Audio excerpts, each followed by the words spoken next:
Okay, Noah's response is obedience to a vision. Noah's obedience was his response to his vision that he saw God's heart.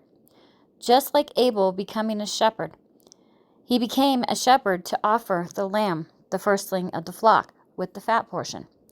It shows us that he had a vision of God's heart. He looked past the literal of what God said externally, related to the sorrow and the suffering and the toil, which Cain only saw, and looked to God's heart and considered the fact that God had spared Adam and Eve and covered them with the skins. Amen. And that caused him, that so affected him, that he became a shepherd. We know he's a prophet. Prophets become shepherds. If you have a vision of Christ and you understand his heart, then you're going to have a shepherding heart. You understand that God's intention is to bring people into rest. Amen. This is the culmination of the line of life. Lamech knew God is going to come comfort us. Lamech knew God is going to comfort us concerning all this toil. That's why he named Noah Rest. Noah's work is related to bringing life, preserving life, and bringing salvation, and bringing them into rest.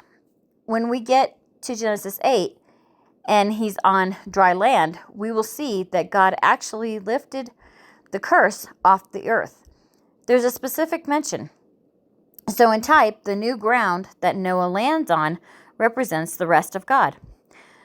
Rest is freedom from the curse and the toil.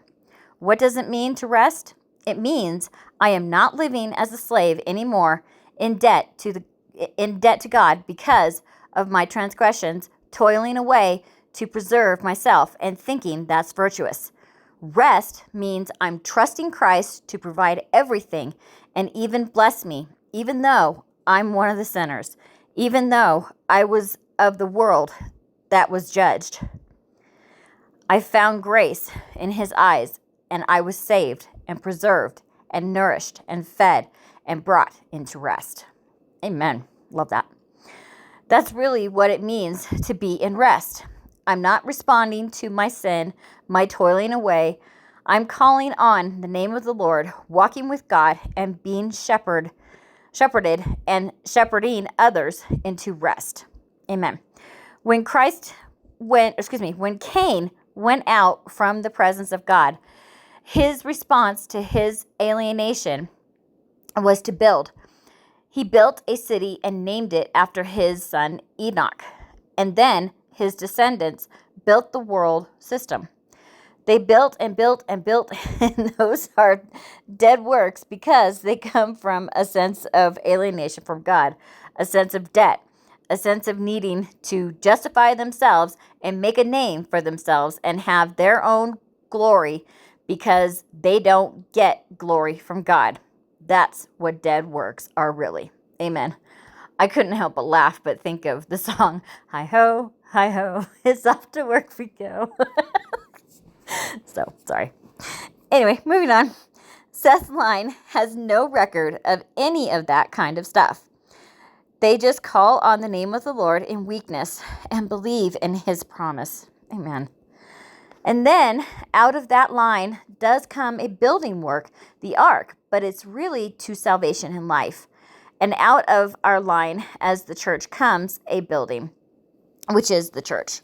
The church is a building, and it is produced by vision, by people who simply are being built up in the faith.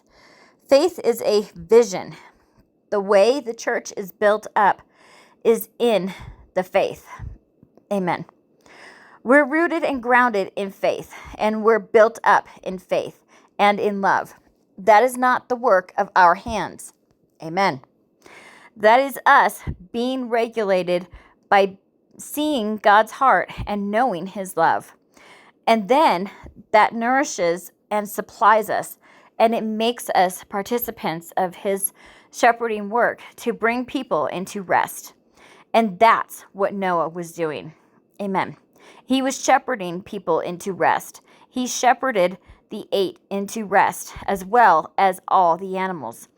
That was a shepherding work, which also I think goes along with the 8th day. We're no longer in the 7th day. We're in the 8th day. So, sorry if I'm a little winded. I don't know what's going on. I think the weather is messing with my breathing and everything. So, forgive me. Okay. If you've been tracking with all these messages, you definitely get the point. So then in Genesis 7, we see God repeating himself. He's already decreed that Noah is going to get on the ark in Genesis 6. But then he says it again in chapter 7. But there are some distinctions. In Genesis 6, there were 2 of every kind, animals of every kind. In Genesis 7, there is a distinction between clean and unclean animals. And the clean animals get 7.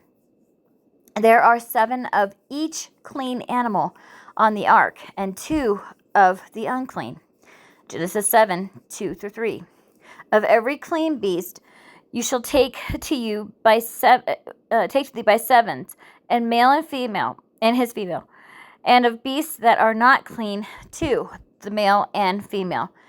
7 days shall there be no rain, and yet will I require a account of thee in respect of every beast, and of every fowl after their kind, and of every thing that creeps upon the earth after his kind. 2 Genesis 7:2. For yet 7 days, and I will cause it to rain upon the earth 40 days and 40 nights, and every living substance that I have made will I destroy from off the face of the earth. 3 Genesis 7:10. And it came to pass after 7 days that the waters of the flood were upon the earth. 7 Genesis 8:4.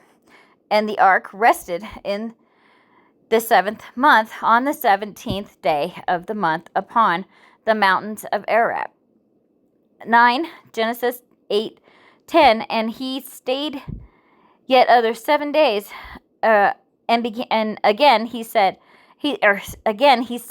forth the dove out of the ark. 10 Genesis 8:12.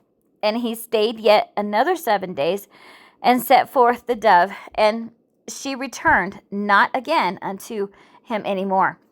When you see a chapter full of sevens, like the book of Revelation is full of sevens, there's a specific emphasis on the fullness of God's work.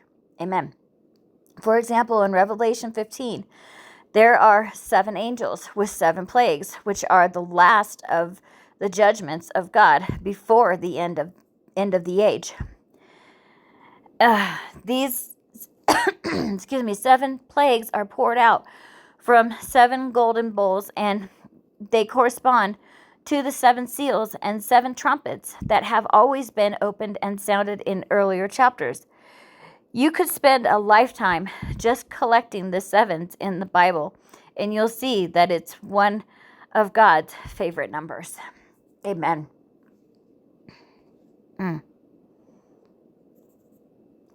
That is very interesting about the sevens. I remember hearing about it a long time ago, but I forgot how in depth it really, really was.